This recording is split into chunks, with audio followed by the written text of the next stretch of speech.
ಏನಾದರೂ ಆಗಲಿ ಒಟ್ಟಾರೆ 16ನೇ ಬಜೆಟ್ ಮಂಡಿಸುವ ಮುಖಾಂತರ ಮುಖ್ಯಮಂತ್ರಿ ಸಿದ್ದರಾಮಯ್ಯನವರು ದಾಖಲೆಯನ್ನು ಬರಿತಾ ಇದ್ದಾರೆ. ಯಾರೂ ಕೂಡ ರಾಜ್ಯದಲ್ಲಿ ಇಲ್ಲಿ ತನಕ ಇಷ್ಟು ಬಜೆಟನ್ನು ಮಂಡನೆ ಮಾಡಿಲ್ಲ. 16ನೇ ಬಜೆಟ್, 13ಕ್ಕೆ ಆಗೋಗಿತ್ತು, ಇದು 16. ಬೆಳಗ್ಗೆ 9:30ಕ್ಕೆ ತಮ್ಮ ನಿವಾಸದಿಂದ ಹೊರಡುತ್ತಾರೆ ಸಿಎಂ. ತಮ್ಮ ಅಧಿಕೃತ ನಿವಾಸ ಕಾವೇರಿಯಿಂದ ಹೊರಡುತ್ತಾರೆ. ಬೆಳಗ್ಗೆ 10 ಗಂಟೆಗೆ ಸಚಿವ ಸಂಪುಟ ಸಭೆ ಆರಂಭ ಆಗುತ್ತೆ ವಿಧಾನಸೌಧದಲ್ಲಿ. ಆ್ಯಸ್ ಯೂಶುವಲ್ ಅವ್ರು ತಗೋಬೇಕಲ್ಲ, ಅದಕ್ಕೆ ಅನುಮೋದನೆ ಪಡ್ಕೋಬೇಕಲ್ಲ. ಕ್ಯಾಬಿನೆಟ್ನಲ್ಲಿ ಬಜೆಟ್ಗೆ ಅನುಮೋದನೆ ಪಡಿತಾರೆ ಮುಖ್ಯಮಂತ್ರಿಗಳು. ಅದಾದ ನಂತರ ಬೆಳಗ್ಗೆ 10 ಗಂಟೆ 10 ನಿಮಿಷಕ್ಕೆ ಸರಿಯಾಗಿ ಸದನಕ್ಕೆ ಮುಖ್ಯಮಂತ್ರಿಗಳ ಆಗಮನ ಆಗುತ್ತೆ. 10:15ಕ್ಕೆ ಸರಿಯಾಗಿ ಬಜೆಟ್ ಓದಲು ಆರಂಭಿಸ್ತಾರೆ ಸಿದ್ದರಾಮಯ್ಯನವರು. ಯಾಕೆ ಅಂತಂದರೆ ಬೆಳಗ್ಗೆ 10:30ರಿಂದ ರಾಹುಕಾಲ ಆರಂಭ ಆಗುತ್ತೆ. ನೋಡಿ, ಇದೆಲ್ಲವನ್ನು ನಾವು ನಂಬಲ್ಲ ಅಂತಾರೆ ಸಿದ್ದರಾಮಯ್ಯನವರು. ಅವರು ಅದನ್ನೇ ಫಾಲೋ ಮಾಡ್ತಾರೆ. 10:30ಕ್ಕೆ ರಾಹುಕಾಲ. ಹಾಗಾಗಿ ಬೆಳಗ್ಗೆ 10:15ರಿಂದ ಬಜೆಟ್ ಓದಲು ಆರಂಭಿಸ್ತಾ ಇದ್ದಾರೆ ಸಿದ್ದರಾಮಯ್ಯನವರು. ಅಂದಾಜು 3 ಗಂಟೆ 30 ನಿಮಿಷ ಅಂತೆ ಬಜೆಟ್ ಮಂಡನೆ ಆಗ್ತಕ್ಕಂಥ ಸಾಧ್ಯತೆ ಇರೋದು. 3 ಗಂಟೆ 30 ನಿಮಿಷ. ಬಜೆಟ್ ಗಾತ್ರ ಈ ಬಾರಿ 4 ಲಕ್ಷ ಕೋಟಿ ದಾಟುವಂತಹ ಸಾಧ್ಯತೆ ಇದ್ದೇ ಇದೆ. ಅದು ಗೊತ್ತಿರುವಂತಹ ವಿಚಾರ. ಬಟ್ ಸಾಲ ಎಷ್ಟಾಗುತ್ತೆ ನಾವು ನೋಡಬೇಕು. ಕಳೆದ ಬಾರಿ 3.71 ಲಕ್ಷ ಕೋಟಿ ಬಜೆಟ್ ಗಾತ್ರ ಇತ್ತು. ಈ ಬಾರಿ ಅದು 4 ಲಕ್ಷ ಕೋಟಿ. ಈ ಬಾರಿಯೂ ಕೊರತೆಯ ಬಜೆಟ್ ಮಂಡನೆ ಸಾಧ್ಯತೆ ಇಲ್ಲ. ಕೊರತೆ ಬಜೆಟ್ಟೇ. ನಿಮ್ಮ ಕೈಲಿ ಸರ್ಪ್ಲಸ್ ಬಜೆಟ್ ಮಂಡನೆ ಮಾಡೋದಕ್ಕಾಗದೇ ಇಲ್ಲ, ಯಾವಾಗಲೂ ಆಗಲ್ಲ. ಅಂದಾಜು 30,000 ಕೋಟಿ ಕೊರತೆಯ ಬಜೆಟನ್ನು ಮಂಡಿಸ್ತಾರೆ. ಏನು ಮಾಡ್ತಾರೆ? 30,000 ಕೋಟಿ ಅಂದರೆ ಸಾಲ ಅಷ್ಟೇ. ಈ ಬಾರಿ ಸಾಲದ ಪ್ರಮಾಣವೂ ಕೂಡ ಹೆಚ್ಚಳವಾಗುವಂತಹ ಸಾಧ್ಯತೆ ಇದೆ. ಅಂದಾಜು 1.25 ಲಕ್ಷ ಕೋಟಿ ಸಾಲ ಪ್ರಸ್ತಾಪ ಸಾಧ್ಯತೆ. 1.25 ಲಕ್ಷ ಕೋಟಿ. ಅಬ್ಬಬ್ಬಬ್ಬಬ್ಬ.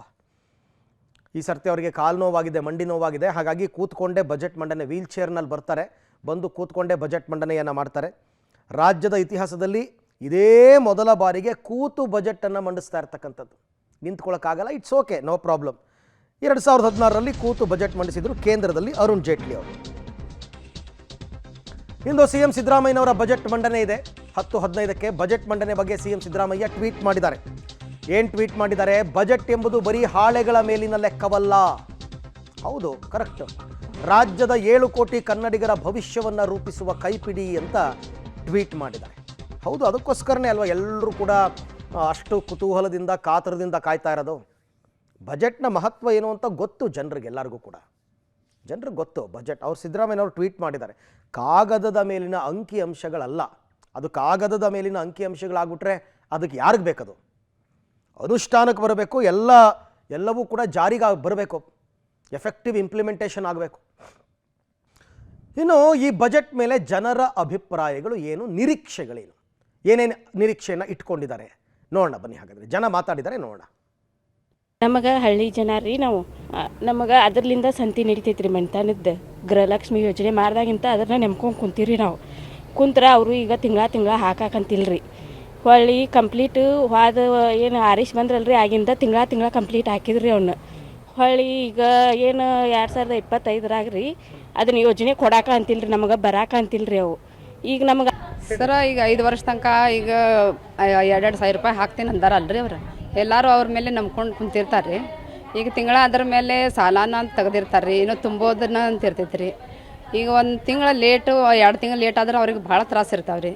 ಇಟ್ಟಿದೆ ನಮ್ಮದು ಗೃಹಲಕ್ಷ್ಮಿ ಹಣ 4 ತಿಂಗಳು ಬಂದಿಲ್ಲ, ಒಟ್ಟು ಬರಂಗೆ ಮಾಡಿರಿ. ನನಗೆ ಮೆಡಿಷನ್ಗೆ ಅದಕ್ಕೆ ಬೇಕು. ಅದು 1 ತಿಂಗಳು ಆಗಲಿಲ್ಲ ಅಂದ್ರೆ ನನಗಾಗಲ್ಲ ಅಲ್ಲ.